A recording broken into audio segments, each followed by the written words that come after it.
Bumper સ્ટોકમાં આજે હું રિપીટ તમારા માટે લઈને આવ્યો છું, તે છે રૂટ મોબાઈલ. આ પહેલાં મેં 12 જૂને તમારા માટે શેર કર્યો હતો, પણ ત્યારે જે તમે વચ્ચે તેજી જુઓ છો આ સાપ્તાહિક ચાર્ટ છે, પછી સ્ટોપ લોસ હિટ થઈ ગયો હતો, બહુ નજીકનો સ્ટોપ લોસ હતો. એટલે હવે ફરી એકવાર હું તમારા માટે લઈને આવ્યો છું. તમે વચ્ચે જે બ્લેક લાઇન જુઓ છો તેને હવે આપણે ફરી એકવાર સ્ટોપ લોસ અને તરીકે લઈને આવ્યા છીએ અને સપોર્ટ તરીકે માની રહ્યા છીએ. એટલે રિસ્ક રિવોર્ડ થોડો ફેવરેબલ ફરી એકવાર બનશે. રૂટ મોબાઈલ મને પસંદ શા માટે છે? ટેલિકોમ્યુનિકેશન સેક્ટરમાં આ બહુ મહત્વપૂર્ણ કંપની છે. આવી જાઓ ગ્રાફિક્સ પર. નફો તમે જુઓ ને, એમનો 36.3% કેગર નફાનો ગ્રોથ હોય છે, એટલે પરિણામ બહુ સારા હોય. બીજું, ટેલિકોમ્યુનિકેશન સેક્ટરની અંદર આ તમે જોવા જાઓ ને તો ખાસ બીજી સૌથી મોટી કંપની છે. એટલે ટેલિકોમ્યુનિકેશનમાં રેલટેલ નંબર 1 કંપની છે, આ જે સેક્ટરમાં છે તેમાં બીજી સૌથી મોટી કંપની રૂટ મોબાઈલ છે. હવે આવી જાઓ લેવલ્સ પર.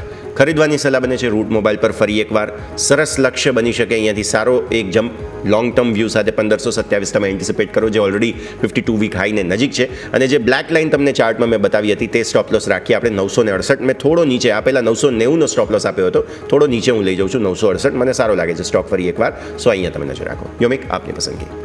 જી બિલકુલ, મારા તરફથી આજના દિવસે રહેશે એ છે મહિન્દ્રા એન્ડ મહિન્દ્રા. કારણ કે આપણે જોઈએ તો ઓલરેડી છેલ્લા ઘણા દિવસ સુધી આવો ફરીથી આપણને ઓટો થીમ એક્ટિવ થઈ છે. જસ્ટ રિસેન્ટલી આપણે જે ટેસ્લાનો જે શોરૂમ પણ અહીંથી ઓપન થયો, અને એ બાદ તમે જુઓ તો ઘણા બધા બ્રોકરેજ હાઉસ પણ પોઝિટિવ છે મહિન્દ્રા એન્ડ મહિન્દ્રા લઈને, કે એ જે શોરૂમ જે ઓપન થયો એનાથી જે મહિન્દ્રાને જે ચર્ચામાં હતું કે અસર પહોંચશે, હવે લોકોનું માનવું છે એની અસર નહિવત અહીંયાથી છે, કોઈ ખાસ અસર સ્ટોક પર નહીં પહોંચે. અને છેલ્લા 2 દિવસથી તમે નજર કરો તો સ્ટોક અહીંયાથી આપણને રિબાઉન્ડ લેવાને પ્રયત્ન જોવા મળી રહ્યા છે.